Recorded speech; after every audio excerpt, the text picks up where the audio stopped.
City তায়েফে চলে গেলেন। কোথায় চলে গেলেন? লালমনিরহাটের ভাইয়ের আওয়াজ করে বলেন, কোথায় গেলেন? তায়েফে চলে গেলেন দিনের দাওয়াত দেওয়ার জন্য। কি দেওয়ার জন্য?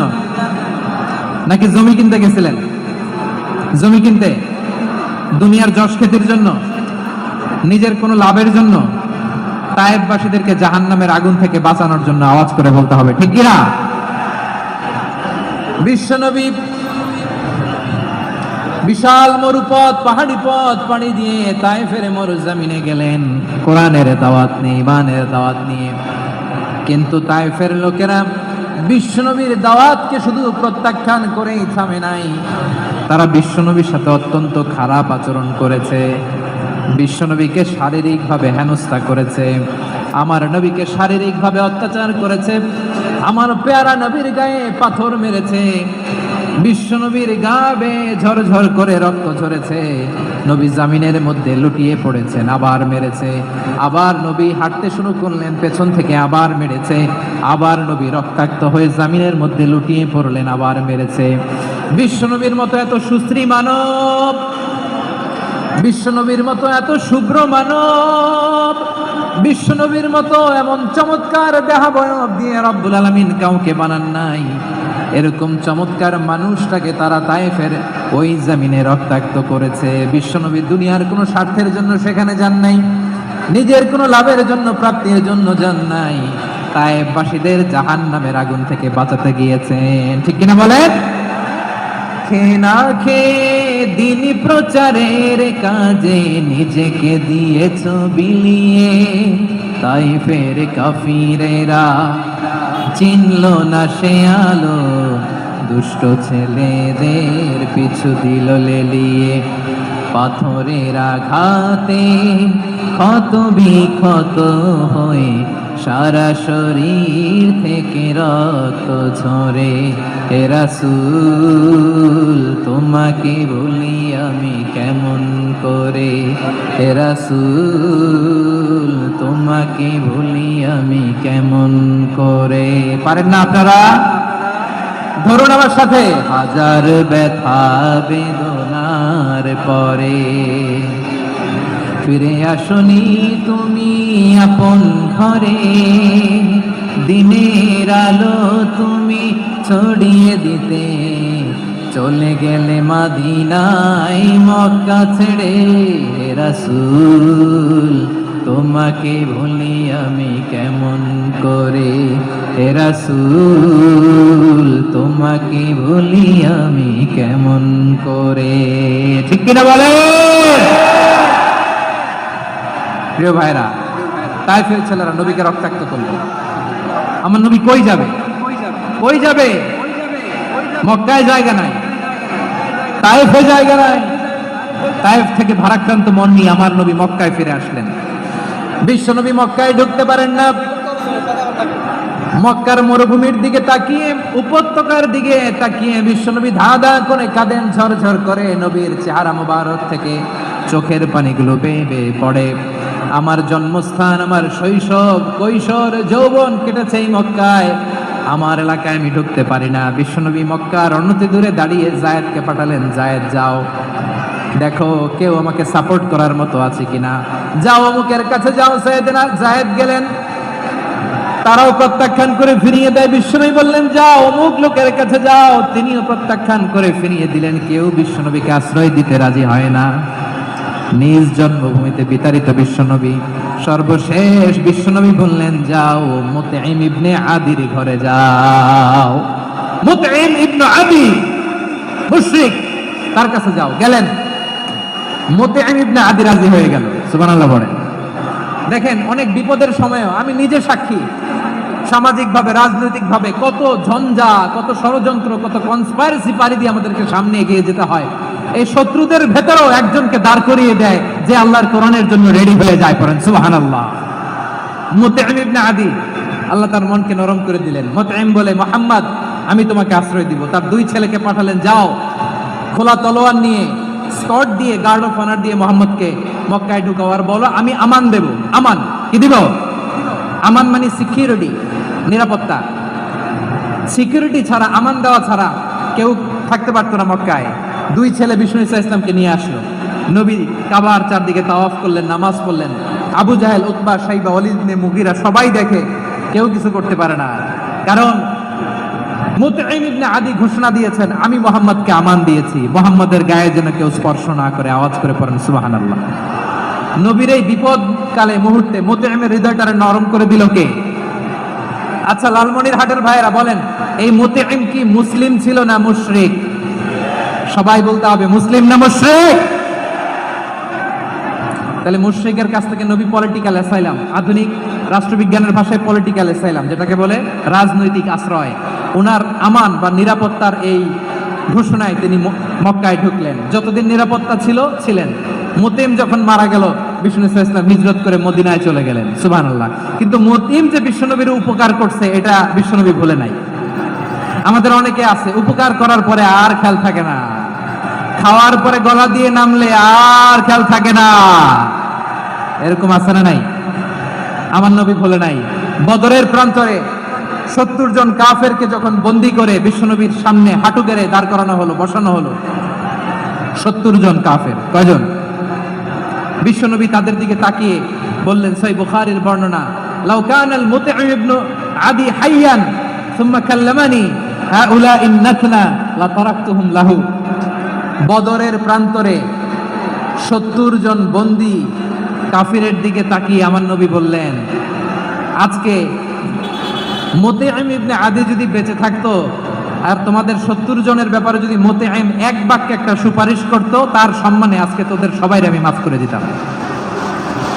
সুবহানাল্লাহ। নাই ওই যে চিল্লাচিল্লি যে কথা বোঝে নাই, কোন জিনিস মিস করছে ওরা নিজেরাও বোঝে নাই।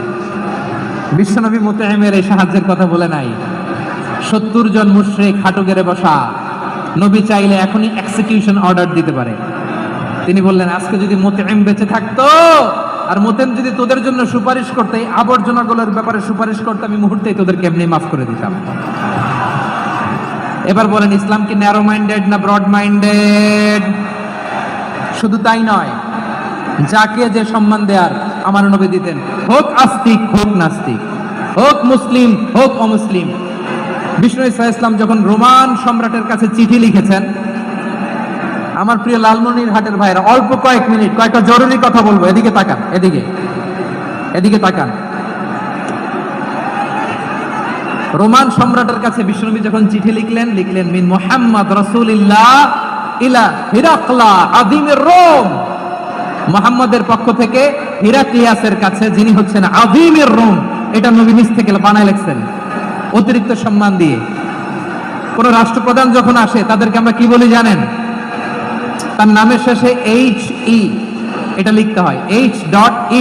মানে হিজ এক্সেলেন্সি। কি লেখে? হিজ এক্সেলেন্সি অথবা ইউর হাইনেস, ইউর ম্যাজেস্টি। দেখেন, বিশ্বনবী সাল্লাল্লাহু আলাইহি ওয়াসাল্লাম সব নবীদেরও নবী।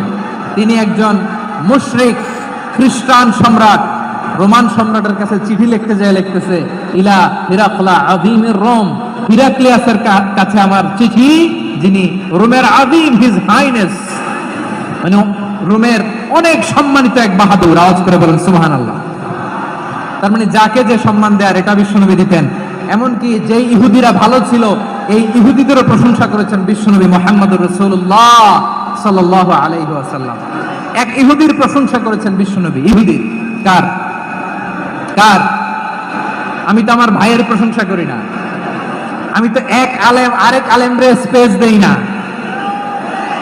আমি তো এক দায়ী আরেক দায়ীর সাথে বসতে চাই না। আমার নবী ইহুদির প্রশংসা করে। কার প্রশংসা? ওই ইহুদির নাম ছিল মুখাইরিক। সিরাত গ্রন্থ ঘাটলে পাবেন। তিনি বলেছেন, মুখাইরিক খাইরু ইয়াহুদ, Mukhayriq is the best of the Jews. জিউসদের মধ্যে সে সবচেয়ে ভালো। কেন প্রশংসা করলেন তার? এর কারণ মদিনা চার্টারে কথা ছিল সব ধর্মের মুসলিম, মুশরিক, ইহুদিরা মিলে মদিনাকে রক্ষা করবে। কিন্তু তৃতীয় হিজরিতে যখন উহুদের যুদ্ধ শুরু হলো, সবার কথা ছিল যেই আক্রমণ করে আমরা মদিনাকে বাঁচাবো। কোন শহরকে বাঁচাবো? মদিনাকে। কিন্তু কুরাইশরা যখন অ্যাটাক করলো, ইহুদিরা আর আসে না, ইহুদিরা আর বেরোয় না।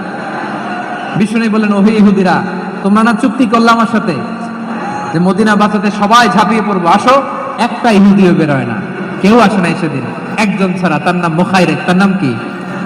মুখাইরেক বাহাদুরের মতো ঘোড়সাওয়ার হয়ে বেরিয়ে গেলেন এবং বললেন, গোটা ইহুদি সাম্রাজ্যের একজনও যদি না আসে, আমি মুখাইরেককে কেউ ঘরে আটকে রাখতে পারবে না। বেরিয়ে আসলেন, এসে বললেন, আমি মুহাম্মদের পক্ষে যুদ্ধ করব, আমি মারা গেলে আমার সম্পদ আমার উত্তরাধিকারীরা পাবে না, আমার সম্পদ তোমরা মুহাম্মদকে দিয়ে দিবা। সুবহানাল্লাহ বলেন। উহুদের ময়দানে 70 জন মুসলমান শহীদ হলো। এই ইহুদি সেও মুসলমানের পক্ষে যুদ্ধ করে নিহত হলো। সুবহানাল্লাহ বলেন। মুসলিমদের লাশ যখন নিয়ে আসা হলো, এই মুখাইরিকের লাশও নিয়ে আসা হলো। মুসলিমদের লাশের পাশে মুখাইরিকের লাশ দেখে বিশ্বনবী মুখাইরিকের প্রতি অনেক খুশি হলেন। আর বিশ্বনবী খুশি হয়ে বললেন, মুখাইরিক খায়রু ইয়াহুদ, মুখাইরিক যদি তুমি ইহুদি, তারপরে তুমি সব ইহুদিদের মধ্যে সেরা ইহুদি। করেন সুবহানাল্লাহ। আমার নবী ইহুদিকেও সম্মান দিতে কার্পণ্য করে নাই। আওয়াজ করে বলেন আল্লাহু আকবার। প্রিয় ভাইয়েরা, এবার সর্বশেষ আওয়াজ করে বলেন, ইসলাম কি ন্যারো মাইন্ডেড নাকি ব্রড মাইন্ডেড? সবাই বলেন, ন্যারো মাইন্ডেড না ব্রড মাইন্ডেড? এজন্য অমুসলিম হইলেই তারা আমাদের শত্রু নয়। শত্রু কারা? এই লালমনিরহাটের ভাইয়েরা শোনেন, শত্রু কারা? যে সমস্ত অমুসলিম আমাদেরকে নিশ্চিহ্ন করে দিতে চায়, যে সমস্ত অমুসলিম আমাদের ভূখণ্ড থেকে আমাদেরকে তাড়িয়ে দিতে চায়, যে সমস্ত অমুসলিম আমার ধর্ম নিয়ে তুচ্ছতাচ্ছিল্য করে, চিল্লায় বলেন ঠিক কিনা? তারা আমাদের শত্রু। সাধারণ অমুসলিমরা আমার শত্রু নয়। এই যে হিন্দুরা থাকে, এরা আমার ভাই, বৌদ্ধরা আমার ভাই, খ্রিস্টানরা আমার ভাই, ইহুদিরা আমার ভাই। তারা দিনই ভাই নয়, তারা মায়ের পেটের ভাই নয়, তারা মানবিক দিক থেকে ভাই। ও মানুষ, আমিও মানুষ। ইসলাম মানুষকে সম্মান করে, চিল্লায় বলো ঠিক কিনা? যারা আমাদের অস্তিত্বকে নিশ্চিহ্ন করতে চায়, যারা আমাদের ভূখণ্ডকে দখল করতে চায়, যারা আমাদেরকে নিয়ে মকারি করে, ফান করে, টিটকারি করে, আমার ধর্ম নিয়ে খেলা করে, তাচ্ছিল্য করে, ওদের বিরুদ্ধে আমাদের জিহাদ। সাধারণ মুসলিম আমাদের শত্রু নয়। আপনি জানেন, নিউ ইয়র্কে, আমি তো নিউ ইয়র্কে ছিলাম অনেকদিন, ওখানে ফিলিস্তিনিদের পক্ষে যখন আমরা মিছিল করেছি, অনেক ইহুদি আমাদের সাথে মিছিলে দাঁড়িয়েছে। কারণ ওরাও জানে এই ভূখণ্ড ফিলিস্তিনিদের ভূখণ্ড। আওয়াজ করে বলো লালমনিরহাট ঠিক কিনা? ইসরায়েলের রাজধানী খোদ তেল আবিবে অনেক ইহুদিরা বেঞ্জামিন নেতানিয়াহু তার বিরুদ্ধে মিছিল করেছে। তো তারা কি আমাদের শত্রু? না। অনেক খ্রিস্টান আমাদের সাথে, আমাদের স্বার্থ রক্ষায় আমাদের পাশে দাঁড়িয়েছে। খেয়াল রাখবেন, হিন্দু আর হিন্দুত্ববাদ এক নয়, ইহুদি ধর্ম আর জায়নিজম এক নয়। জায়নিজমের বিরুদ্ধে আমাদের সংগ্রাম, আমাদের জিহাদ, চিল্লায় বলেন ঠিক কিনা? এই যে ফিলিস্তিনের ভাইরা, তারা তাদের স্বাধীনতা সংগ্রামের জন্য লড়াই করছে, করে যাচ্ছে, আমরা এটাকে সমর্থন জানাই, চিল্লায় বলো ঠিক কিনা? কাশ্মীরের ভাইরা স্বাধীনতার জন্য সংগ্রাম করছে, আমরা সেই সংগ্রামকে সমর্থন জানাই, আওয়াজ করে বলো ঠিক কিনা? যারাই আমাদের ইসলামকে নিশ্চিহ্ন করতে চায়, তাদের বিরুদ্ধে আমাদের সংগ্রাম, আওয়াজ করে বলতে হবে ঠিক কিনা? ওই সমস্ত দুর্বৃত্তদের সাথে আমাদের কোনো সম্পর্ক নাই। আমরা যদি ঐক্যবদ্ধ থাকতে পারি, ওই দুর্বৃত্তরা চান্স পাবে না। আমরা ঐক্যবদ্ধ থাকতে রাজি আছি। লালমনিরহাটের ভাইয়েরা, আমরা ঐক্যবদ্ধ থাকলে ওই দুর্বৃত্তদের কালো হাত ভেঙে দিতে আমাদের সময় লাগবে না। তাদের কালো হাত ভেঙে দিতে রাজি আছে মুসলমান? কারা কারা রাজি? দু হাত তুলে দেখাও।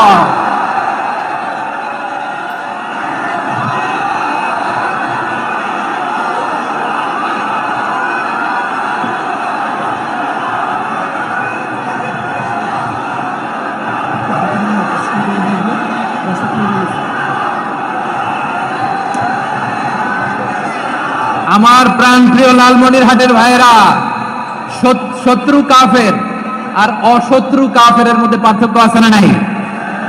আবু তালেব